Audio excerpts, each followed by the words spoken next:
Good morning, student. I am Mrs. Zainab, Assistant Teacher of Home Science from GHS परवेज़ाबाद। आज मैं आपको class 10th home science का lesson 7 अशुद्ध जल से फैलने वाले रोग पढ़ाऊँगी। अशुद्ध जल से फैलने, इससे पिछले अध्याय में आपने जल के बारे में पढ़ा था कि जल क्या होता है, हमें जल कहाँ कहाँ से प्राप्त होता है, इसके स्रोत क्या हैं। अब आपका ये 7वां चैप्टर है जिसमें आपको पढ़ना है अशुद्ध जल से फैलने वाले रोग। अशुद्ध जल, जब जल में बहुत सारी अशुद्धियाँ मिल जाती हैं जो कि हमें पीने से या उसका इस्तेमाल करने से हमें बहुत से रोग उत्पन्न होते हैं, तो उसे अशुद्ध जल कहते हैं। तो अशुद्ध, जैसे कि प्रकृति की तरफ से तो हमें शुद्ध जल प्राप्त होता है, परंतु वो पृथ्वी पर आते आते यहाँ पर बहुत सारे जीव जंतुओं और मनुष्यों द्वारा जल जो होता है वो दूषित हो जाता है। दूषित का मतलब है कि अशुद्ध हो जाता है। तो वो जल अगर हम पी लेते हैं किसी भी माध्यम से तो उससे कई रोग उत्पन्न होते हैं। तो अशुद्ध जल से ये 3 रोग होते हैं, पेचिस, अतिसार और हैज़ा। पेचिस यानी आपका डिसेंट्री, डायरिया और कॉलेरा, ये 3 रोग जो हैं आपके वो अशुद्ध जल से फैलने वाले रोग हैं। आइए अब देखते हैं आगे क्या है। जैसे कि आप जानते हैं कि बिना भोजन के कई दिनों तक जीवित रहा जा सकता है, परंतु बिना पानी के एक भी पल, एक भी क्षण या हम 8 से 10 दिन तक ही जीवित रह सकते हैं, उससे ज़्यादा नहीं। तो यहाँ पे क्या है, जल मानव के लिए अनिवार्य पेय पदार्थ है, इसके बिना मानव जीवन असंभव है।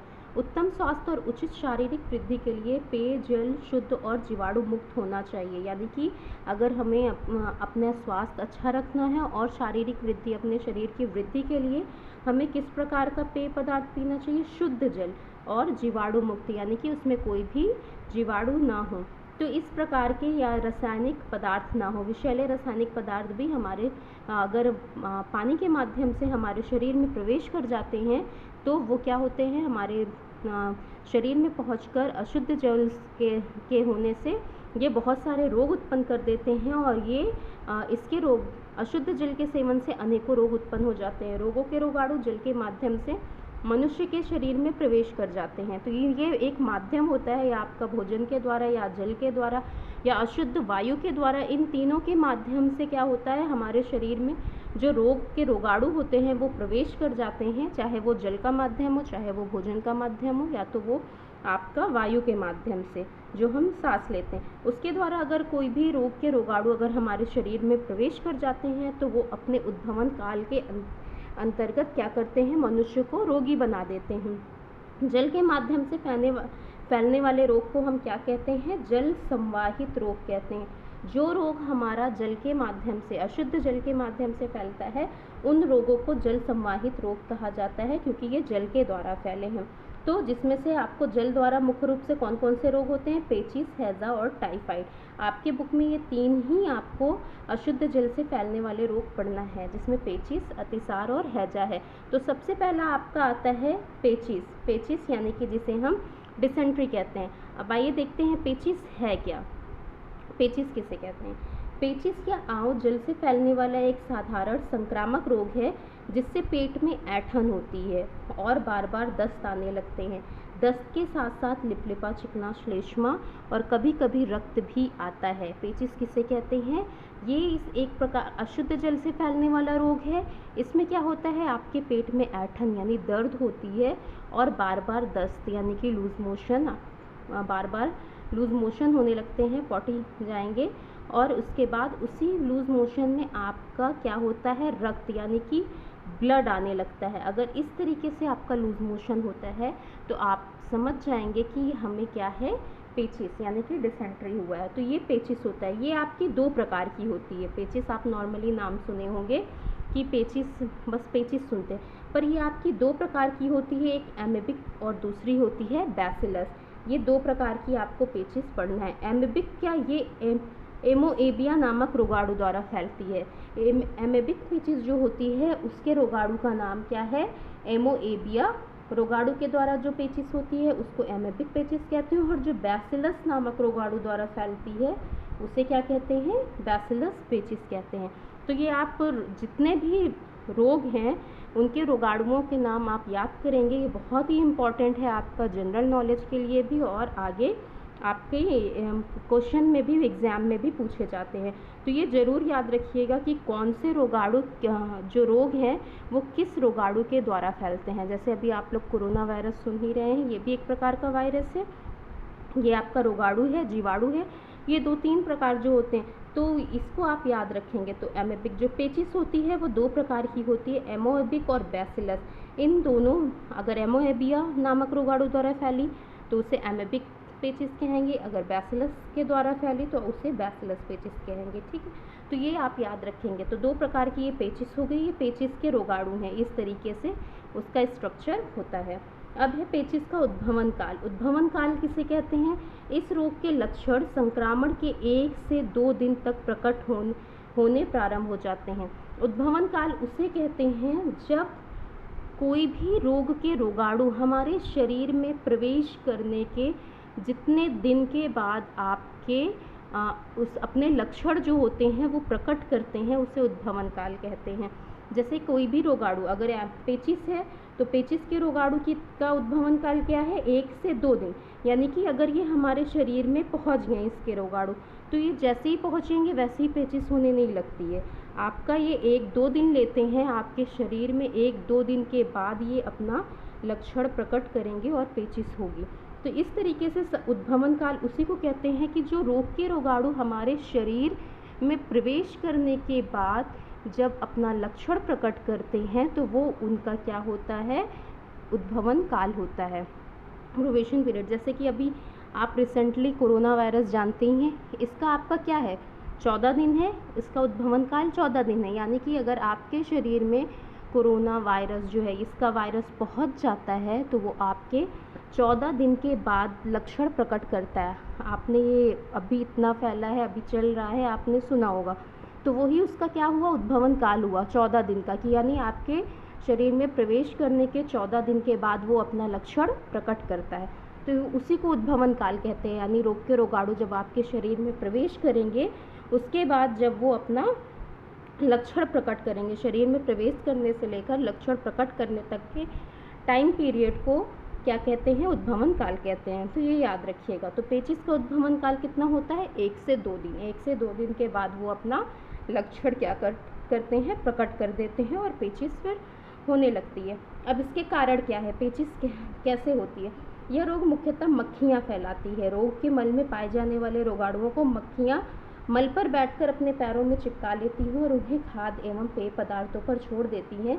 ऐसी वस्तुओं को खाने पीने से रोगाणु शरीर में प्रवेश करके पेचिस उत्पन्न कर देते हैं। किसके द्वारा? क्या इसका माध्यम क्या है फैलाने का? आपका क्या है? मक्खियाँ। मक्खियाँ जो होती हैं वो आपको पेचिस के रोगाणु जो हैं क्या करती हैं? जो मल मूत्र होता है या गंदगी जहाँ पर इसके रोगाणु होते हैं उस पर बैठती हैं और उसके जो रोगाणु होते हैं अपने पैरों पर चिपका लेती हैं, और उसके बाद चिपकाने के बाद वो शुद्ध जल या शुद्ध भोजन पर बैठकर उसके रोगाणु को छोड़ देती हैं। और जब हम वो रोगाणु छोड़ने के बाद वो जल और भोजन क्या हुआ? अशुद्ध, और वो अगर हम खा लेते हैं तो वो हमारे उसके रोगाणु जो है शरीर में प्रवेश कर जाते हैं और वो रोग उत्पन्न कर देते हैं। तो माध्यम क्या है? मक्खियाँ द्वारा ये पेचिस के रोगाणु जो है वो फैलते हैं, वो खाने पीने के माध्यम से। ठीक है, फिर है रोग के लक्षण। रोग कैसे, अभी बताया गया है क्या क्या होता है, यही लक्षण भी हो जाएंगे आपके। ऐंठन होती है, बार बार दस्त आने लगते हैं,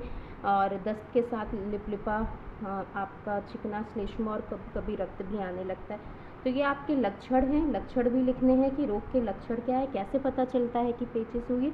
तो सबसे पहला है पेट में ऐंठन मरोड़ होती है, दस्त शुरू हो जाते हैं।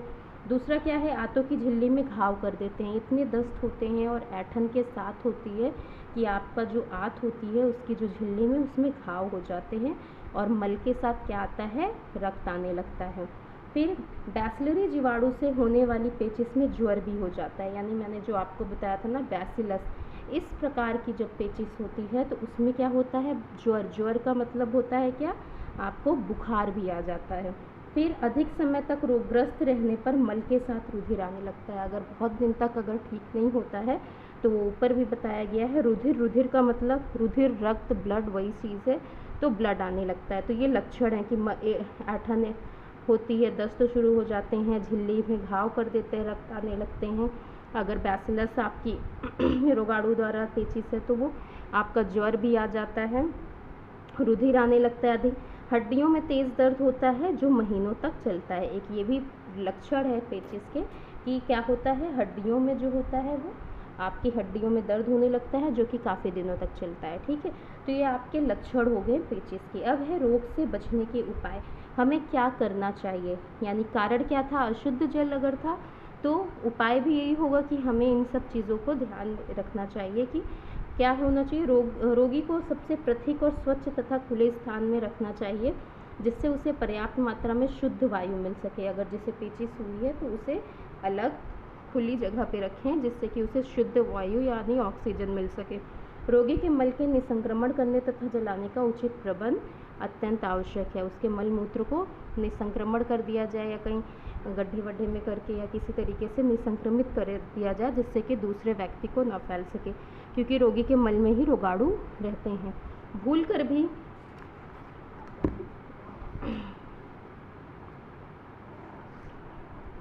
क्या है, भूल कर भी कभी पानी के स्थानों, कुओं, तालाबों और नदियों आदि के पास रोगी का मल नहीं फेंकना चाहिए जिससे कि अन्य व्यक्तियों को फैल सके। फिर यहाँ पे क्या है, कुओं और तालाबों के पानी की शुद्धि पोटेशियम परमैंगनेट से करवानी चाहिए। आप लोग जानते हैं गांव में रहते हैं तो वहाँ पे क्या है कि आपको कुओं में और तालाबों में पोटेशियम परमैंगनेट डलवाई जाती है जिससे कि जल जो है वो शुद्ध रहे। सड़कों आदि की सफाइयों तथा नगर की गंदगियों को हटाने का उचित प्रबंध होना चाहिए। तो ये आप पढ़ लीजिएगा कि क्या क्या करना चाहिए जिससे कि इसके रोग से बचा जा सके, पेचिश के रोगाणु से। तो और इसमें क्या, किस चीज़ का, दूध का प्रयोग ना करके दही और मट्ठे का प्रयोग करना चाहिए। कागजी नींबू बहुत लाभ पहुंचाता है। और हमें किन किन चीज़ों का सेवन करना चाहिए, धूप, इसके जीवाणु जो होते हैं वो धूप में बहुत जल्दी मरते हैं, इसलिए क्या करते हैं, रोगी की जितनी भी वस्तुएं होती है उसे निसंक्रमित करने के लिए धूप में सुखाना चाहिए या धूप में रखना चाहिए जिससे कि वो निसंक्रमित हो सकें। तो खुले जगहों का, खुले स्थानों का पानी या खाना नहीं खाना चाहिए जिसमें उसके रोगाणु हो, क्योंकि वो हमें दिखते नहीं हैं पर हम किसी भी माध्यम से खा लेते हैं तो उसके रोगाणु हमारे शरीर में प्रवेश कर जाते हैं। तो इन सब बातों को ध्यान में रखिएगा, ये आप याद कर लीजिएगा, लिख लीजिएगा। पेचिश, उसके प्रकार, उसके कारण, फिर उसके बाद है रोग के लक्षण। रोग के लक्षण के बाद आपके हैं रोग से बचने के उपाय, कैसे क्या किया जाए जिससे कि इनके रोग से बचा जा सके। तो पेचिश आपका ये कंप्लीट हो जाता है। अब आपको पढ़ना क्या है आगे, अतिसार और हैजा। तो ये आगे मैं आपको नेक्स्ट वीडियो में पढ़ाऊँगी। आज आपको आई होप कि पेचिश आपको समझ में आ गई होगी। अगर कोई भी प्रॉब्लम होती है, आपको नहीं समझ में आती है तो आप मुझसे पूछ सकते हैं व्हाट्सएप या कॉल के माध्यम से। अभी आज के लिए इतना ही। Thank you so much.